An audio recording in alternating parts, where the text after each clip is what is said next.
As South Africa prepares for the 2026 local government elections, a critical process is quietly unfolding, one that speaks to the very heart of our democratic integrity. 3 out of 5 positions on the Electoral Commission of South Africa, the IEC, are due for replacement, and the process to appoint new commissioners has officially begun.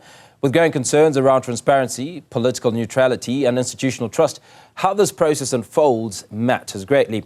Joining us is Michael Atkins, elections analyst and governance commentator. Today he helps us make sense of the nomination process and the role of the Chief Justice and what safeguards are in place to ensure the IEC remains an impartial guardian of our democratic processes. Good as always to speak to you, Michael. Now, what role do the IEC commissions play in ensuring credible elections?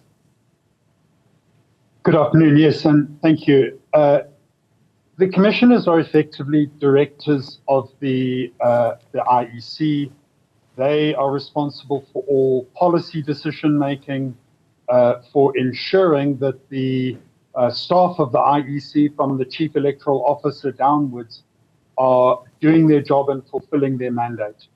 The commissioners do play quite a hands-on role in ensuring that legislation is followed in all of the actions of the IEC, and whenever there are any major challenges or decisions to be made, it is the commissioners who will make those major decisions. Now, why is this year's appointment process especially critical, and are there likely to be any changes or considerations now that we're operating in a government of national unity? That's an interesting question. Obviously, there are 3 positions that fall open later in the year. Just to let everybody know that the 3 incumbent commissioners are entitled to be reappointed, but there has to be the full nomination and selection process from scratch. And obviously, we don't know what the personal circumstances of those commissioners are. They may or may not make themselves available. In terms of the GNU, well, the ultimate decision is Parliament. So initially there is a panel convened by the Chief Justice who will submit a list of names to Parliament. Then there will be a committee, a parliamentary committee, a representative group will receive those names and make, in this case, 3 selections for the National Assembly to approve. Now, within that situation, obviously, there's some give and take. We know that the GNU doesn't agree on every policy issue. So there has to be consensus among the parties of the GNU and sufficient consensus in the National Assembly itself on the 3 choices. So, yes, that's an interesting angle to watch. And we'll see how those discussions unfold and how the discussion in the committee meeting goes. That should be very interesting. Now, in the appointment of these officials, what criteria and qualifications are required specifically for the nominees? Well, they obviously must be South African citizens.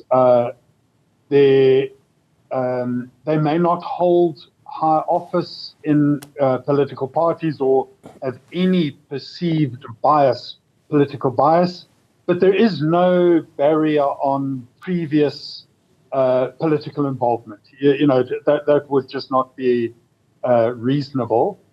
And there are different roles within the commission. So, for example, one of the 5 commissioners, and indeed one of the positions under consideration, the Electoral Commission Act says that this must be a judge. So in the deliberations of the commission, obviously they need somebody with the legal background and the perspective of a judge to guide their deliberations.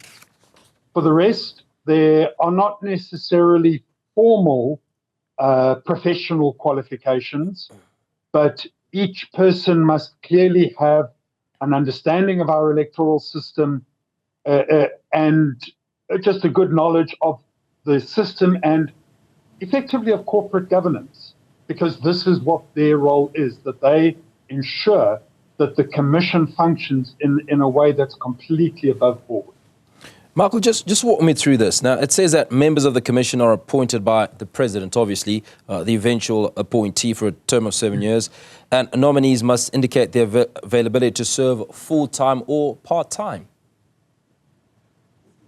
That's correct. Obviously, if you have a sitting judge who occupies that particular position, they continue their work as a judge and they are available for the commission on a part-time basis. But it's left open, and within each situation, for example, the chairman of the commission is going to be a full-time commissioner. And probably it wouldn't be a good idea if 3 out of the 5 were part-time, but there is the flexibility because sometimes there could be really high quality candidates who do have other professional commitments, but could nonetheless serve the commission in a valuable capacity. So sorry about that. The commission then functions on a day-to-day basis, and there just is that flexibility because it's hard for the legislation to predict every situation which arises. Now, what role, in your mind, should civil society play in monitoring this process? Well, that's actually an interesting question. Any process to do with the IEC or elections must be clearly open and transparent. So watching the process is important. We have organizations like My Vote Counts that put out very good explainers of the process. There will be public interviews conducted by the panel headed by the Chief Justice, and it is good for members of the public to watch those interviews and to see the nature of the people who are being appointed. Obviously, if people feel strongly, they can approach their political parties or political representatives to give input on what they see in those interviews. So the process must be above board, the process must be open, and it must be plain that high quality candidates are selected for consideration by the National Assembly. But of course, the public can nominate suitable people. There are 2 weeks left before the revised deadline for nominations. And anybody, be they an academic or working in the political arena, the electoral arena, can be nominated. And it's a good idea for members of the public to put forward the names of credible people.